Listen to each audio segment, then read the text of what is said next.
नमस्कार। मिथवसिंह mastermind astrology में आप सबका स्वागत है। देवगुरु बृहस्पति मिथुन राशि में ट्रांजिट कर रहे हैं, गोचर कर रहे हैं 15 मई से। ये आम समय नहीं है, आम बात नहीं है। कुंभ राशि का ये कुंभ राशि के भाग्योदय का समय है। देवगुरु बृहस्पति का राशि परिवर्तन कुंभ राशि वाले मित्रों के लिए वरदान साबित होने जा रहा है। इतना जबरदस्त समय 30 साल में एक बार आता है। ये कुंभ राशि के सभी जातकों में को गुरु के इस वरदान का फल मिलने जा रहा है। इसमें बहुत लोग ऐसे होंगे जिनको गुरु की राशि परिवर्तन करने के बाद जिंदगी का सर्वोत्तम फल मिलेगा, और बहुत सारे लोग ऐसे होंगे जिनको मीडियम फल मिलेगा, कईयों को बहुत कम भी मिलेगा। ये सारा हमारे संचित कर्मों के कारण होता है। आपकी कुंडली बताएगी कि आपको क्या मिलने जा रहा है। कुंडली में ग्रहों की पोजीशन बताती है, लेकिन कुंडली में इस समय शनि तो आपके मीन राशि में गोचर कर रहे हैं, और उनका मीन राशि में गोचर करने का और गुरु बृहस्पति का मिथुन राशि से गोचर करना आपके लिए बहुत ज्यादा भाग्यशाली कारण बनता है। इसका कारण है दोनों आपके लाभ भाव को देख रहे हैं। देवगुरु बृहस्पति मिथुन राशि में गोचर करने जा रहे हैं। जुपिटर के ट्रांजिट से एक अमृत समय कुंभ राशि के लिए आ गया है। इस समय सभी ग्रहों का एक ऐसा संयोग बना है, शनि, शुक्र, जुपिटर, राहु, केतु, ये सब एक ऐसा ग्रहों का योग इस तरह का बना है कि जो आपके भाग्य को बदल के रख देगा। लेकिन ध्यान रहे, हम अपने कर्मों से बंधे हुए हैं। भाग्योदय होगा, लेकिन उसका फल कितना आपको मिलेगा वो आपने कैसे कर्म किए, क्योंकि आपकी कौन सी कुंभ राशि वालों की साढ़े शक्ति चल रही है, और उसका दूसरा चरण अभी खत्म हुआ है और तीसरा शुरू हुआ है। तो शनिदेव माने जाते हैं आपके कर्मों के हिसाब से आपको फल देते हैं। यहां ये ध्यान रखिए कि जिस व्यक्ति ने जैसे कर्म किए उसके हिसाब से उसके फल यहां पे बढ़ने वाले हैं, कम होने वाले हैं। आप अगर बहुत अच्छे कर्म किए तो ये आपका अमृत समय है। आपके लिए जैसे लॉटरी लगना, करोड़ों की लॉटरी लगना, ऐसा समय आ गया है। लेकिन इसके लिए थोड़ा आपको भी अग्रेसिव होना पड़ेगा। इसका कारण है क्योंकि गुरु अतिचारी है। गुरु का अतिचारी होने का मतलब क्या होता है? गुरु बहुत फास्ट चलते हैं। आप अभी एक काम शुरू करेंगे, इतने में गुरु आगे निकल जाएंगे। तो गुरु के साथ अपना स्पीड को मिलाने के लिए आपको भी डिसीजन तेज फास्ट लेना है, और जो काम करने हैं उनको सही और जल्दी अंजाम देना होगा। आपके छोटे छोटे प्रयास भी आपको बहुत पसंद आएंगे और फायदा देंगे। ऐसा होगा कि आप जिसमें भी हाथ डालेंगे वह सोना बन जाएगा। लेकिन ये सब के लिए नहीं होगा। जो आदमी सकारात्मक रहेगा और अपने प्रयासों में कोई कमी नहीं लाएगा, कोई भी हालात हो झुकेगा नहीं, वह सफल होगा। ऐसा इसलिए होगा क्योंकि देवगुरु बृहस्पति आपके धन और लाभ के स्वामी हैं, और मिथुन राशि में बैठकर सीधा अपने लाभ भाव को देख रहे हैं। इतना ही नहीं, शनिदेव भी आपके लाभ भाव को मीन राशि से देख रहे हैं। ज्योतिष में जो लेटेस्ट रिसर्च हुई है उसमें गुरुदेव बृहस्पति और शनिदेव की दृष्टि जिस हाउस पे सीधी पड़ती है वो फलित हो जाता है, उससे फल मिलने शुरू हो जाते हैं।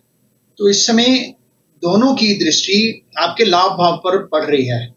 लाभ भाव में आपके मित्र होते हैं, आपके बड़े भाई बहन, रिश्तेदार, चाचा ताऊ, और आपका हायर समाज, हायर अथॉरिटीज के साथ ऊपर उठना बैठना। अगर आप जॉब में हैं तो आपका हर चीज में आपको लाभ प्राप्त होने का समय आ चुका है।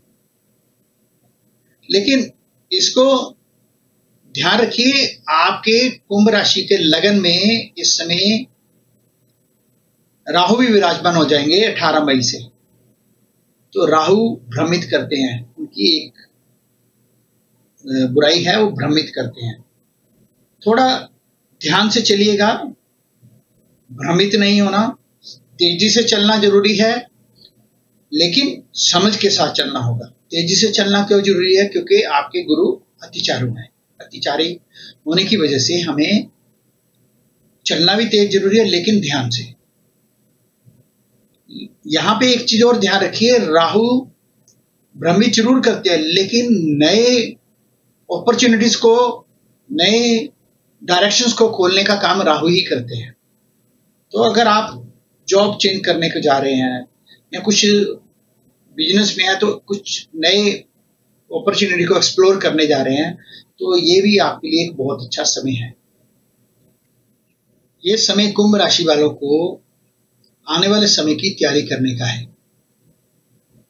क्यों?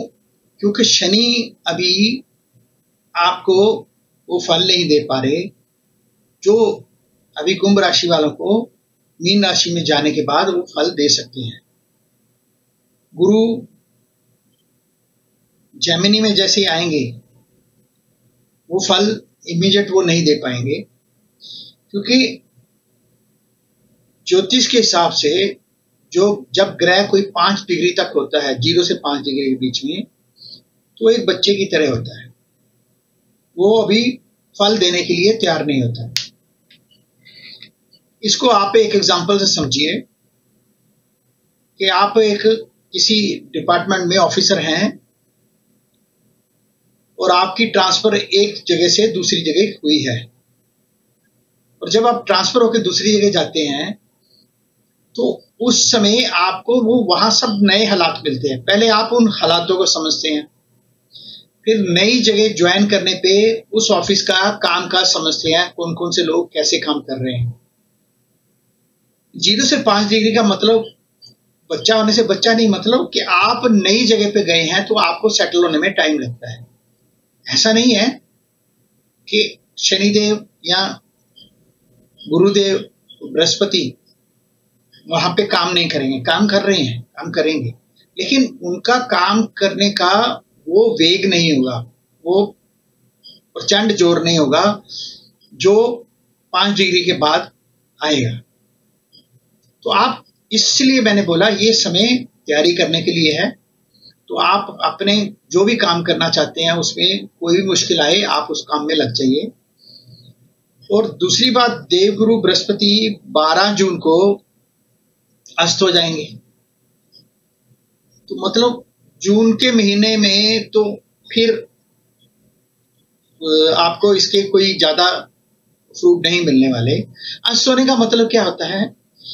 जब कोई भी ग्रह सूर्य के पास चला जाता है तो वो उसे अस्त माना जाता है।